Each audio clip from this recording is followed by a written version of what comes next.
Hello guys, आज हम सभी लोग स्पेक्ट्रोस्कोपी के फोर्थ लेक्चर में डिस्कस करने वाले हैं कि स्पेक्ट्रोस्कोपी में बहुत सारी बातें हम लोगों ने पढ़ी, उसके बारे में वो कैसे है क्या है। तो उसके कई लॉ है, जैसे एक आपका लैम्बर्ट्स लॉ हम लोग बात करेंगे और बियर्स लॉ पे डिस्कस करेंगे कि लैम्बर्ट्स लॉ क्या है और बियर्स लॉ क्या है, कि वो स्पेक्ट्रोस्कोपी को क्या बताता है। कि स्पेक्ट्रोस्कोपी क्या था, इलेक्ट्रोमैग्नेटिक रेडिएशन इंटरप्ट करेंगे और वो हमारे पास एक मॉलिक्यूल होगा, उसका एक मैसेज देंगे डिटेक्टर के ऊपर, तो वो हमारे पास कैसे क्या होगा एक्चुअली में। तो हम सबसे पहले बात करने वाले हैं, तो हमारे पास दो लॉ हैं। एब्जॉर्प्शन लॉ बोलते हैं जिसे हम लोग, क्योंकि वो एब्जॉर्ब करेगा इलेक्ट्रोमैग्नेटिक रेडिएशन को मॉलिक्यूल, और वो कैसा बिहेवियर दिखाएगा, वो कैसा होगा इंट्रैक्शन, इस पे हम लोग बात करेंगे बेसिकली। तो यहाँ पर सबसे पहले हम लोग लैम्बर्ट्स लॉ की बात करते हैं। लैम्बर्ट्स लॉ क्या होगा, वो लैम्बर्ट्स लॉ बेसिकली अगर बात करेंगे तो हमने यहाँ पर लिख दिया है कि when a beam of monochromatic radiation, अगर कोई मोनोक्रोमैटिक रेडिएशन है पास कराते हैं हम लोग, यहाँ मान लिया अपने पास ये हमारे पास मैटर है और यहाँ से हम लोग मोनोक्रोमैटिक रेडिएशन को पास कराते हैं। ये देखिए, ये मोनोक्रोमैटिक रेडिएशन को हम लोग पास करा रहे हैं। तो लिखा हुआ है monochromatic radiation passes through a homogeneous absorbing medium. जो एब्जॉर्बिंग मीडियम अपने पास है, जो मैटर है, वो कैसा है, होमोजेनस है। होमोजेनस मीडियम आप जानते हो कि कैसा होता है, बहुत अच्छे से जानते हो। और हमारे पास जो रेडिएशन है वो कैसी है, मोनोक्रोमैटिक रेडिएशन है। मोनोक्रोमैटिक रेडिएशन का मतलब ये है कि वो आपकी क्या होगी, एक कलर होगा, कोई समझ गए ना, पॉलीक्रोमैटिक नहीं होगी, कई सारे कलर की रेडिएशन नहीं होगा, मोनोक्रोमैटिक रेडिएशन होगी। ठीक है ना, यहाँ पे हम थोड़ा सा लिखे भी दे रहे हैं, इसको एडिट करे दे रहे हैं। मोनो मतलब क्या होगा, एक, और क्रोमो मतलब क्या होगा, कलर। तो एक कलर की रेडिएशन होगी, वो हमारे पास क्या बोली जाएगी, मोनोक्रोमैटिक रेडिएशन। तो अगर हम लोग किसी भी होमोजेनस एब्जॉर्बिंग मीडियम से पास कराते हैं तो क्या होगा, rate of decreases in intensity of radiation. तो रेडिएशन क्या होगा, मान लीजिए यहाँ से हमारे पास रेडिएशन था, इलेक्ट्रोमैग्नेटिक रेडिएशन थी, और यहाँ पे निकल गई, यहाँ पे निकल गई। ये हम मान लिए ये इंटेंसिटी इनकी I0 है, इनकी इंटेंसिटी I मान लिए हम लोग, ठीक। ये I0 इंटेंसिटी है, इनकी I हम लोग मान लिए। अगर इस I0 है, ये पहली इंसिडेंट रेडिएशन है और ये हमारे पास आफ्टर पासिंग है, तो ये रेडिएशन में कुछ ना कुछ तो डिक्रीजमेंट आएगा, कुछ ना कुछ तो यहाँ पर कमी होगी जब इस पे पास करेंगे। तो वो लिखा हुआ है कि rate of decrease intensity of radiation, जो डिक्रीजमेंट हुआ है विद थिकनेस, थिकनेस पे डिपेंड करेंगी, थिकनेस के साथ में होगी। अगर ये अब्जॉर्बिंग मीडियम आपका ज्यादा है, थिकनेस इसकी ज्यादा है, तो इंटेंसिटी का जो डिक्रीजमेंट है ना वो बढ़ जाएगा, समझ गए ना। तो thickness of medium is proportional to the intensity of incident radiation. तो थिकनेस जो होगा वो इंसिडेंट रेडिएशन के प्रोपोर्शनल होगा। बात समझ गए ना सब लोग। जैसे फॉर एग्जांपल बात करते हैं, हम लोग इनको मिटाते हैं और हम लोग बनाते हैं एक इक्वेशन। देखिए हम लोग बात करते हैं जैसे, तो ये क्या हो जाएगा, di/dx प्रोपोर्शनल I, ठीक है ना भाई, डायरेक्टली प्रोपोर्शनल होगा। आप देखिए ये हमारे पास क्या है, ये चेंज है, ये थिकनेस की वजह से जो चेंज आया है, ये थिकनेस की वजह से चेंज आया होगा, वो चेंज कैसा होगा, डिक्रीज हो रहा है, तो वो निगेटिव वैल्यू होगी हमारे पास, ठीक है ना मुन्ना। और इंटेंसिटी, ये इंटेंसिटी हमारे पास कौन सी है, ये हमारे पास जो पासिंग के बाद इंटेंसिटी है वो की बात कर रहे हैं, उसके ये क्या होंगे, ये निगेटिव वैल्यू है, आपको पता है ये वैल्यू निगेटिव होगी। तो ये वैल्यू जैसे जैसे बढ़ेगी वैसे वैसे वो निगेटिव में है तो वो घटेगी ही वैल्यू, आपको ये बात पता है। अगर हम ये मान के चले कि हमारे पास यहाँ पे कोई कांस्टेंट आ जाता है, हम ये जैसे दिखाते हैं आपको, -di/dx इक्वल टू KI। यहाँ पर K क्या हो जाएगा, हम ये मान के चलते हैं कि वो K हमारे पास क्या है, एब्जॉर्बिंग कांस्टेंट है, समझ गए ना। तो K हम यहाँ पर लिख देते हैं, यहाँ पर लिख देते हैं where K is the absorbing constant or absorbing coefficient, absorbing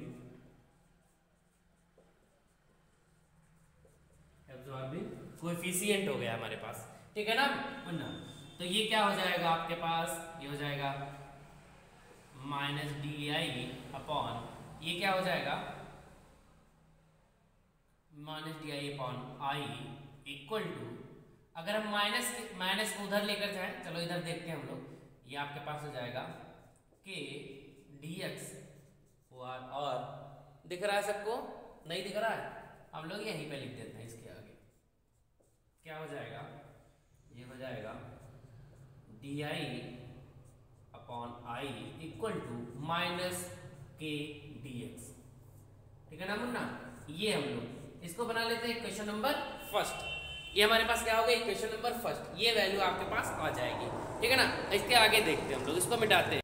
ये हमारे पास इंटेंसिटी, अगर हम ये मान के इक्वेशन फर्स्ट हो गई हमारे पास, अगर हम ये मान के चलते हैं, अगर हम लेट ये करते हैं कि लेट आई जीरो जो है is the intensity of radiation, I zero जो है वो इंटेंसिटी है रेडिएशन की before entering the absorbing medium. जब हमारे पास इलेक्ट्रोमैग्नेटिक रेडिएशन जाती है किसी भी मीडियम में, तो इंटर करने से पहले, समझ गए ना, जो इंटेंसिटी है रेडिएशन की वो क्या मान के चलते हैं, लेट आई जीरो, और आफ्टर पासिंग, पास होने के बाद कितनी हमारे पास आई है, I is the intensity after passing through thickness. Thickness pass करना, थिकनेस क्या है, थिकनेस हमारे पास एक्स है, एक्स अगर लेट करके मान के चलते हैं हम लोग आफ्टर मीडियम, तो इक्वेशन फर्स्ट जो हमारी है वो क्या हो जाएगी, ये हम इसका कर देते हैं इंटीग्रेशन। तो हम इंटीग्रेट करेंगे तो डी आई अपॉन आई, हम लोग आई और आई जीरो के रिस्पेक्ट में कर रहे हैं, तो हमारे पास ये क्या हो जाएगा, एक्स और एक्स जीरो के रिस्पेक्ट में।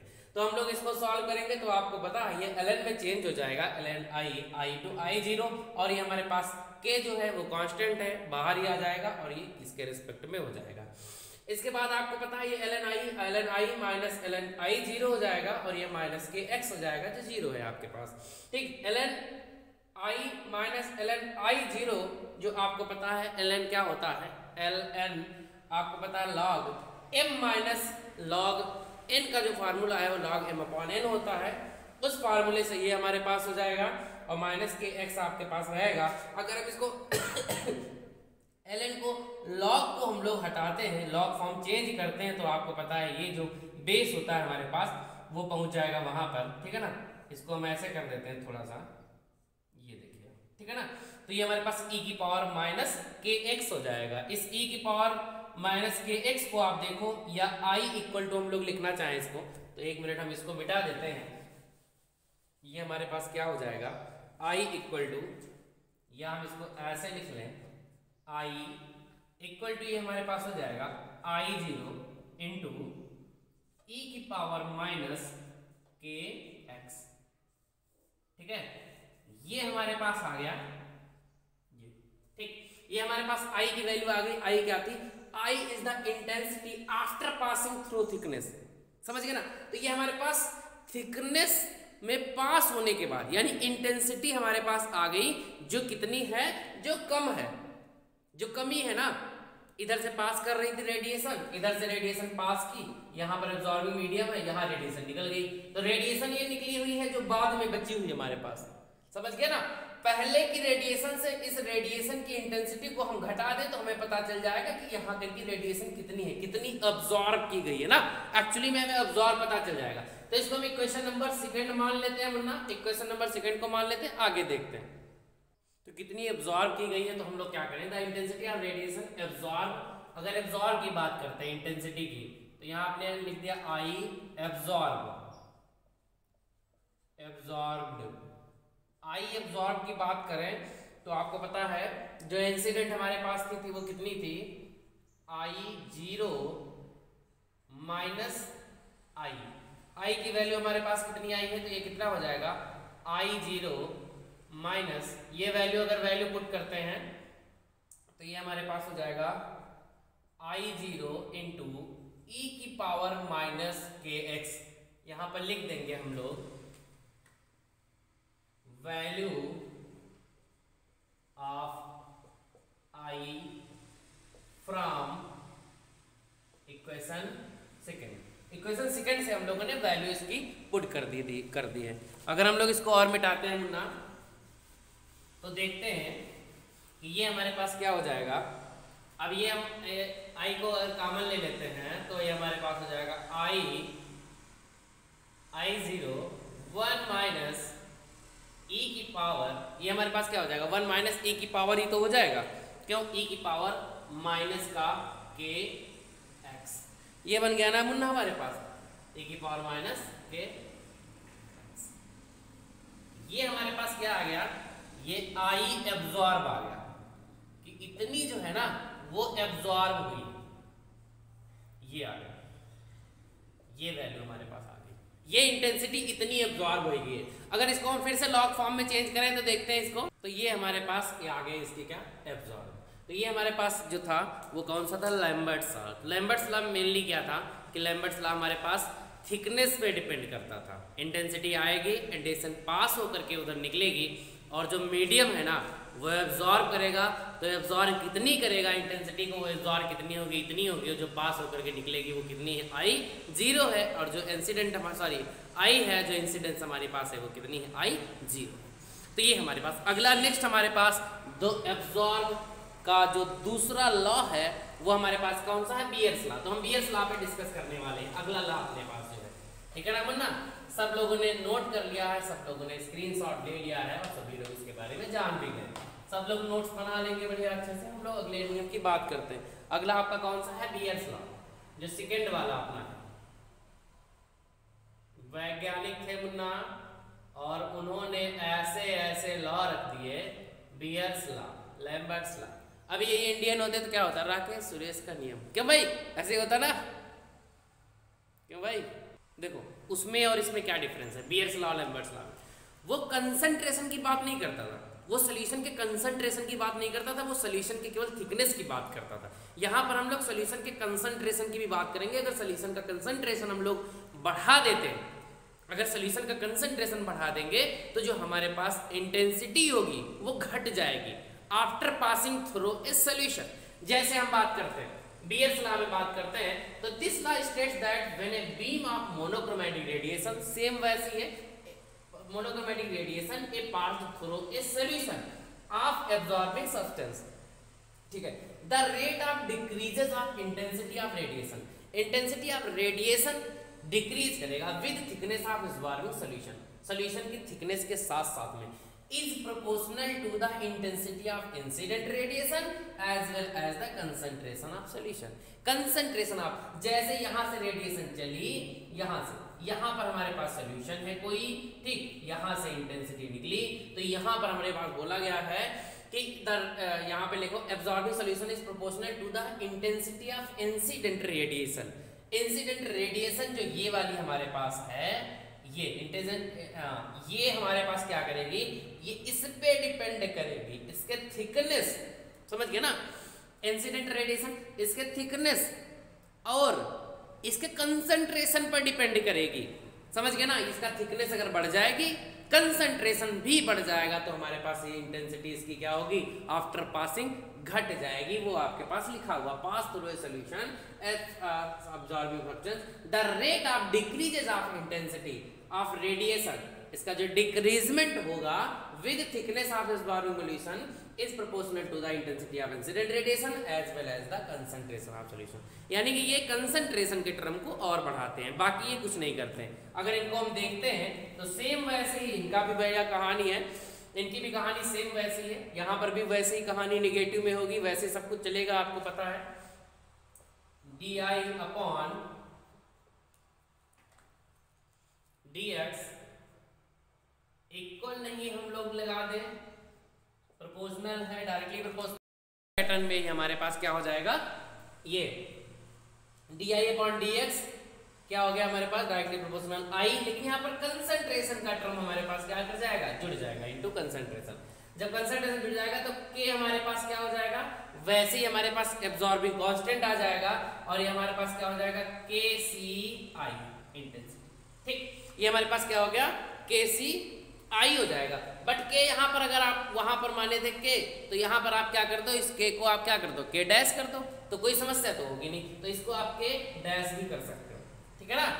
अब ये हो गया, अब ये आई इधर आ जाएगा, ये इधर हो जाएगा, जैसे हम लोग पीछे भी करते चले आ रहे हैं, minus D I upon D x. Sir ji आप ये हो गया, सॉरी सॉरी सॉरी, आई इधर हो गया गुरुजी, और ये क्या हो गया, minus k dash into c d x, ये माइनस उधर चला जाएगा तो ये हो जाएगा d I upon I equal to minus k dash into c into d x. समझ गए ना। सेम वैसे पैटर्न पे हम लोग क्या करें, आई मान लेते हैं हम लोग, क्या है सेम पिछले जैसे हम किए थे, समझ गए ना। वैसे ही सेम पैटर्न पे इसमें आई जीरो क्या होगा हमारे पास होने के पहले, इंटर होने के पहले, और आई जो हमारे पास हो जाएगा वो इंटर होने के बाद इंटेंसिटी हो जाएगी। और उसके रिस्पेक्ट में अगर हम लोग करेंगे इसका क्या इंटीग्रेशन, तो इसको मिटा देते हैं और यहाँ पे हम लोग करते हैं, इसको मिटा दो गुरुजी, मिटा दो, मिटा बिल्कुल गुरुजी मिटा दो, क्यों भाई, बिल्कुल इसको मिटा देते हैं।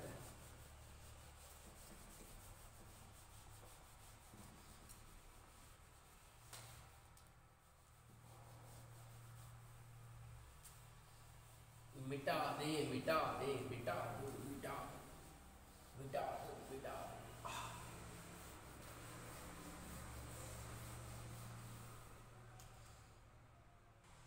अब देख लो वैसे ही सेम उसी पैटर्न पे होगा, बस सी हमारे पास क्या हो जाएगा, ऐड हो जाएगा।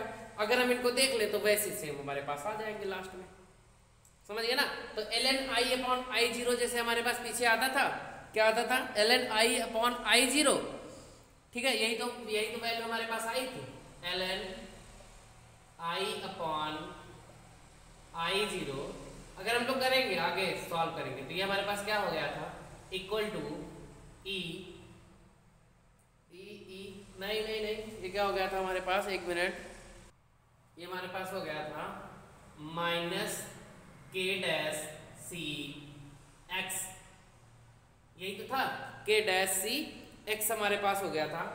और अगर हम लोग इनको क्या करेंगे, ये ln को हटाएंगे तो ये e की पावर में पहुंच जाएगा, ये हमारे पास हो जाएगा i upon i zero equal to e की power minus k c x, यही तो वैल्यू हो गई थी। और अगर i की बात करते हैं तो i equal to I zero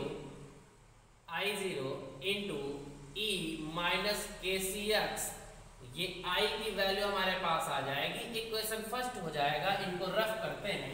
अगर एब्जॉर्बिंग कांस्टेंट की बात करते हैं हम, i एब्जॉर्ब की बात करते हैं तो आपको पता है क्या हो जाएगा, एब्जॉर्ब कितना हुआ है वो हमारे पास, ये कितनी है, ये तो इंटेंसिटी है हमारे पास होने के बाद। तो हम लोग i से अगर इसको घटा दें, क्यों भाई, आई जीरो से अगर इसको घटा दें तो हमारे पास ये आ जाएगी आई जीरो पास होने के पहले की, तो आई जीरो माइनस आई, तो ये हमारे पास हो जाएगा आई जीरो माइनस आई की वैल्यू पुट कर देते हैं, यहाँ पर हम लोग लिख देंगे पुटिंग फ्रॉम फर्स्ट से अगर इसकी वैल्यू पुट कर देते हैं तो ये हमारे पास कितना हो जाएगा, आई जीरो इंटू ई की power minus k c x, तो ये हमारे पास आ गया क्या,